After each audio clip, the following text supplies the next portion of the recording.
In the backdrop of the COVID-19 pandemic, the IPL has come as a blockbuster feel-good event, offering the kind of mega, diverse audience that's rare in our fragmented media landscape. Not surprisingly, companies and brands looking for instant recognition find it attractive. On the Media Dialogues today, I'm spotlighting a brand that's used this edition of the IPL to make a splash.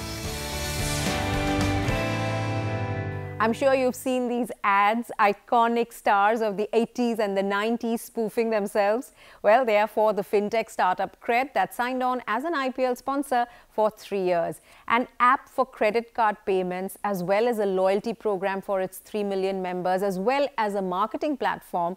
Cred says it processes 12% of all credit card payments in the country today. Let's talk to founder and CEO Kunal Shah to find out how the IPL campaign is performing for the company and the COVID-19 impact on the business as well as Cred's members. Kunal, thank you for joining us. It's good to see you. Thank you so much for having me. Unusual person to be part of a media dialogue conversation, but happy to be here. No longer unusual. The moment you signed on that agreement with the BCCI to come in as an IPL sponsor, you're going to be very much a part of the marketing and media jamboree, isn't it? I'm seeing it already. You're seeing it already. Kunal, I found your IPL campaign eye-catching, perhaps because I'm a TG that's used to that generation of stars. So it's fun to see them making fun of themselves. Tell me, how did the idea come about? Because I believe you've sort of bypassed the traditional ad agency. I think Cred has been a fairly unique company in terms of even for the internet ecosystem. We have been quite a standout brand by multiple reasons. First, we focus only on the credit card customers and not the entire mass India. So it's a more of an affluent segment that Cred caters to. Two, in terms of the brand has always been more on the edgy side, be it design. We are the only fintech or lifestyle app that is black in color, and we've always been this standout brand. And we went through the process of going through multiple agencies. We just could not find something that worked for us. So we had a bunch of agencies pitched to us. And what happened is that internally we discussed a few ideas, and it kind of led into speaking to some of the people that we knew. We reached out to Tanmay and the AIB team, and we spoke about doing something which is outrageous enough, because while we are the sponsor on IPL, we do not have the kind of media budget to kind of make a big impact in terms of number of spots that we could do. So we needed to do something that is called clutter breaking. And to do that, it was interesting to kind of take a format that was outrageous, but also to appeal to the TG. Most of our customers are in the late 30s or in the 30s, so early 30s, late 30s, early 40s. And it was important to kind of speak to them in their language in some manner while keeping the brand fresh and young. So this format really worked for us. And the campaign was done, I would say, 9 days before IPL. So we finally cracked the idea in 9 days before IPL. So from that time to scripting it, getting the music, getting the shoot, getting the celebrities, all of that was done within that period of time. And it worked out well for us because we had these great celebrities who are iconic stars by themselves actually agreeing to doing something where they're making fun of them. And we used the social media to really promote this. So all the ads were actually launched by the celebs themselves versus the brand launching it first. Right. The fact that Cred has made no bones about the fact that it's a fintech, and interestingly, you say lifestyle app that targets the top 10% of India's consumers. So that's a very elite premium section of people that you're talking to. How come then the investment on the IPL, given that you need not have had such a catch-all media property to put your money in, given that you are saying that you're aware of the kind of money that has gone into this media sponsorship? I think it's a great question. First of all, we have to understand that IPL during COVID is different than IPL than during any other time. Sure. Because this is a time where the whole country came together from a fairly intense period of struggle to kind of into a first time into celebrating in some ways, right? The second thing about IPL is that while it may appeal to hundreds of millions of customers, it's not that cricket is something that is not watched by the top 10%. In Sure. fact, you use the word catch-all. In fact, the reason we did IPL because it was the only catch-all property where you could get the 10% of India, the top 10% of India, to come together. No other property we could think where we could actually do the word catch-all, and therefore IPL made perfect sense for us. So while we've done sponsorship in terms of choosing spots, like we are not present on standard definition, we are focused more on the premium, HD, and select kind of a thing, or Hotstar, and so on and so forth. But we've not chosen to go mass distribute our ads. And also, if you look at the commercial that we've made, it is not something that would make sense to all of India. It has a level of humor that kind of Yeah. appeals to a certain segment. Yeah. And therefore, it was in a way self-selecting. Okay. So, Kunal, you're the guy who earlier on in your career created Freecharge, and which was later acquired by Snapdeal. So, you've been part of the startup ecosystem. You know how it works, and you know all the myths and the fallacies about it. Now, how do you react to the view that startups tend to do marketing or use the marketing function not really for the market, that is not really to grow the market and its customers with an eye to the top line and then bottom line, but it is really used more to create a hawa sort of buzz, so that it's aimed at investors and fund, to raise funding? How do you react to that view?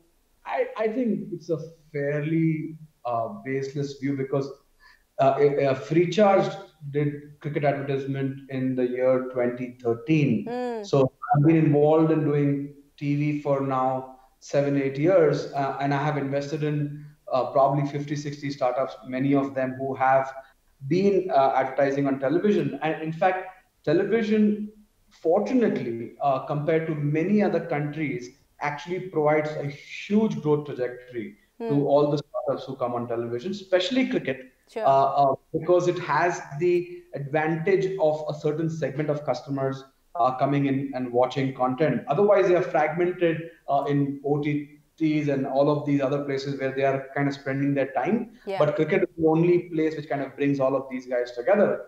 In terms of hawa, I think startup anyways have enough hawa about them. I don't think they need any more hawa about them. Honestly, advertisements allow consumers to do three things. First, to trust the brand, because when you go on a large platform versus, let's say, you do advertise on digital media here and there, it creates trust. In India, we naturally trust brands that come on television much more than the brands that just come on, let's say, a digital medium or a static ad here and there. That's number one. Number two is, when it comes to introducing a brand or creating a trial, right? It's important to kind of take the big stage, right? Sure. If you're trying to make an impression. The third thing is that television, to me, and I've gone on record and said this even before, it is probably the best acquisition method that internet startups have found, especially if their segment is on television, right? If the segment is not on television, it makes it hard for them. But at least cricket is this unusual thing where all segments of customers, all genders, everybody shows up. Yeah. It's almost like a festival. So basically, Kunal, you completely reject the view that says most startups tend to use marketing with an eye on raising more funding and an eye on the investors. Whereas here you're saying clearly your focus is on the market and the customers you wish to acquire. Yeah, none of our investors watch IPL. I'll have to take your word for it, but let's get a sense. So what are the marketing goals you set for this IPL investment, a relationship that starts this year, goes up to 2022? So if you look at the segment that we are going after, India has approximately 25 million customers who own a credit card, and there are approximately 52 million credit cards that exist in this country. By 2022, this number will probably get to 35, 40 million unique customers having a credit card, with probably 70 to 100 million credit cards that may exist by that time. In terms of our goal with IPL or any TV advertisements or sponsorship that we do is to get more customers to try the product. I believe television allows somewhat of a friction reduction to get the brand to become much more familiar, especially when we are launching a unique category. We are probably the only app in the world which gives you rewards for paying a credit card bill. Usually people give you rewards for using a credit card, never to actually repay on time. And we are actually creating good financial literacy behavior through this. And our belief is that because of the uniqueness of the category, it is important to use mediums like television to establish a category. And television provides a unique opportunity to establish category, get trials, create enough trust in a new startup. Right. So establish the category, create trials, create a buzz. Can you share any sort of metrics as to how you're evaluating the investment so far in terms of number of downloads, number of, maybe increase in waiting list people on the waiting list? Anything that you can share in terms of how this investment is working so far for you? Honestly, it'll be too premature to talk about it, so we should probably wait for a while. The IPL is still on, but it's been great, is all I would say at this point of time. All the metrics are doing well. I think at the right time we'll talk about the numbers, but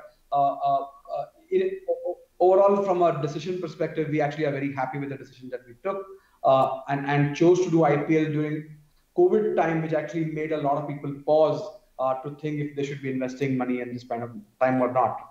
Right. Okay, I'm glad you mentioned the C word, COVID-19. Let's take off the IPL lens and put on the COVID lens right now. You belong to a sector, or Cred belongs to a sector which has, given the sweet spot of, fintech and digital.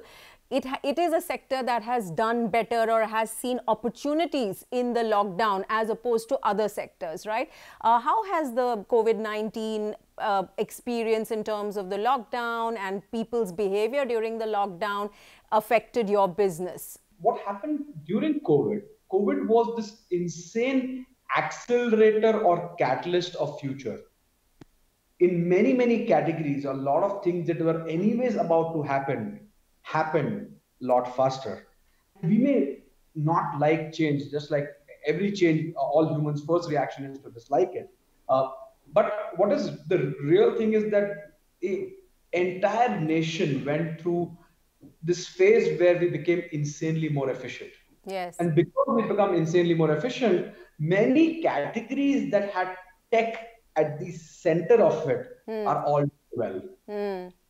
So there's a difference between businesses trying to do tech and tech businesses that were doing business. Yeah. The natural traction has come to tech businesses that were at core, first a tech business, and then a fintech, then a lifestyle, and all of these lines are blurry. For example, if you look at the global giants like Google, Amazon, what are they? Like, what is the definition of those companies? What is Apple? Is Apple a hardware company, a software? Absolutely, yeah. Company? My view is that the reason COVID has been great for tech companies because allowed consumers to shift their behavior, be open to trying new things, because in many ways they were trained to try new things in a short period of time. And the beautiful thing about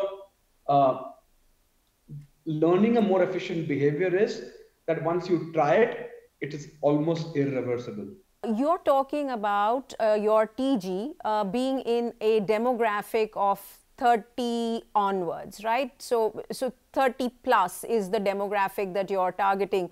The question is, when they look at trust, when they look at data, they look at tech companies having their data, they look at free memberships, and then you using that data to reach out to advertisers and marketers with a ready-made client base or a market of your members, right? What are the challenges that you see coming in from these barriers or trust barriers that young people have when it comes to tech companies and their data? I think, first of all, it's important to understand that everything to do with data and privacy is something that any startup that is trying to do something, especially Cred, has to put it at the top. Unless you protect every single customer, there is no reason you should be in business, right? So I think the common belief is that all companies will take data and sell it and all that is actually not very nuanced, right? Every company has access to data, right? It's just that what do you do with it? For example, at Cred, we do not engage in any lead gen or selling data and give it to marketer. But yes, we allow banks to cross-sell their services on the platform and target customers because we have managed to get a certain audience. Sure, there are so many D2C brands who managed to launch and become big on Cred because they got access to these customers, which are otherwise very hard to get, right? That we are creating interesting services for insurance companies to explore this area and cross-sell to these customers because these customers are otherwise very hard to find online and attract into one place. So I think the point about data will always remain central, and any company that misbehaves on that should not exist, to be very honest. And at Cred, we take this very, very seriously. We have got ourselves certified even before launch from ISO 27001, PCI. We have certification from Google for using access to data that we get from them, and so on and so forth. And this is part of the core culture. Kunal, you don't feel the need to communicate this at this point in any of your public communication, and by that I mean advertising communication? In terms of communicating privacy, trust, data, this is something that we do all the time, not just during one campaign. Cred has been in existence for now close to 19, 20 months.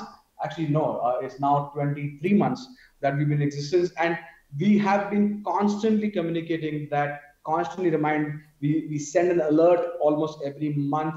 For example, one of the biggest services that consumers love about Cred is that we help them find hidden charges in their bank statements, right? And that is where a lot of the reason for creating trust comes in. For example, if you give your health records to a doctor, and if the doctor helps you find something with it, you will actually trust the doctor's competence to be able to handle those data points for you. And I think what we've done is that consistently done good stuff about financial literacy. I'll give you a small example. We did a survey at Cred, and we found out that less than 15 to 20% of our customers knew that interest rate on their credit card is 45% to 50%. And this is the most affluent audience. Yeah. The reason we found out was very simple, is that 90% of them had a credit card for the first time in their family. Nobody told them what to do about it. I'll give you another example. When the RBI moratorium came, we proactively did communication to all our customers saying that please do not opt for the moratorium because it does not stop the interest that you have to pay. Now, unless you take some of these proactive communication measures, when we saw consumers were not paying their bills, we were reminding them consistently that please understand that after 6 months, that 1 lakh rupees bill will turn into 1.5 lakh rupees bill. And you will not be happy with that. So do not opt for this option because the moratorium only prevents negative marking on the credit report, but does not prevent the interest rate. So I think the role of a company that is focusing on financial literacy is to constantly use data to educate, help create financial progress, and definitely prevent financial losses. Right. So, you talked about the size of the credit card market, you talked about the rate of adoption, you talked about the pain that people are facing in these COVID-19 times. People have lost jobs, they've had cuts in salaries. How do you see credit card usage going forward? Are you seeing people taking on less credit at this point of time because of the circumstances they find themselves in? And do you see the use of credit or the debt on this front incurred for existential expenditure? When the lockdowns began, the credit card spends dropped close to 50 to 60% across all cards. As of August, we saw a full recovery. And in fact, my belief is that September, October are going to be even higher than pre-COVID levels on credit card spends.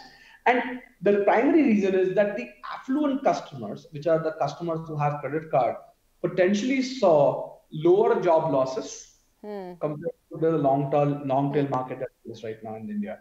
And therefore, and also what happened is that they had replacement spends coming in. I'll give you a small example. A lot of affluent customers would spend on travel and eating out, which were the large categories of expenses. And we saw that quickly replaced by people buying a lot more stuff online Yeah. and opening a beautiful home office or a new gadget for their Yeah. home office, and potentially even ordering food online, we saw a massive increase, and groceries, which was otherwise not done before. So we saw acceleration in new categories, subscriptions, so many OTT subscriptions Yeah. growth. We saw growth in dating apps. Yeah. All of this was largely because there was a replacement of expense, but people figured out a way to create the consumption loop going, at least in this segment. So I think COVID has largely been not creating any impact on these customers. However, for the entire economy, obviously there are real impact that we'll see in quarters to come. But at least in the top 25, 30 million customers, we've seen no impact. Okay. Give me a sense of how advertisers and marketers are behaving, given that Cred, is a sort of channel, offers a ability to your members to discover products, brands, and these new services. So how are they behaving? What are you seeing in terms of their behavior? During the IPL or even before that, worked with multiple different categories of brand, electronics, vacations, commerce. We've seen that first of all, they are all accelerating to come online, right? Yeah. That's one big thing that happened in every single category, right? From somebody who's selling vacations to somebody who's selling a new designer mask. All of them are looking online to grow their business. That's number one. Number two is that looking for newer avenues to get the customers that they want, because otherwise traditional digital marketing is fairly expensive for them, Yeah. right? The cost of acquiring a customer on some of these mediums is prohibitive for many of these brands. So Cred becomes an interesting platform where they're able to demonstrate their offers or trials to these customers. That's the second point. The third thing is that because Cred creates curation, and because on Cred you cannot create an fake identity on the platform, when you are sampling to these customers, you're actually reaching the right customers. When you sample on an open platform, people can create a fake email address, Yeah. a fake phone number, and misuse the platform. Many brands love to create sampling. We have seen it ranges from Procter and Gamble to a new D2C brand, to an upcoming app, to a gaming company. We see all sorts of customers coming for exploring the platform to reaching out these customers through the medium of Cred. Okay, Kunal, we are smack bang in the middle of festive season. We are counting down to Diwali. How do you see your set of Cred members behave in terms of spending? Because consumer demand and, all eyes are on consumer demand and hoping that will stimulate this economy and the kind of shell shock it has gone into, isn't it? I'm actually quite bullish. I'm almost seeing early signs of revenge consumption. When you have a lot of this pent up demand. I need this new phone. I need this new thing. I think as the lockdowns get easier and many cities open up and restaurants open and people hopefully will socialize a lot more and be less fearful. The moment those things happen, I think the consumption pent up demand is just going to go through the roof. And we may actually see an all-time high this time. At least I'm fairly bullish that this will be probably the biggest year for Flipkart, Amazon, all of them that they've ever seen. Some of the more expensive categories like luxury cars and all of that may not see a comeback, or vacations may not see a comeback because of restrictions that are there in those categories by design.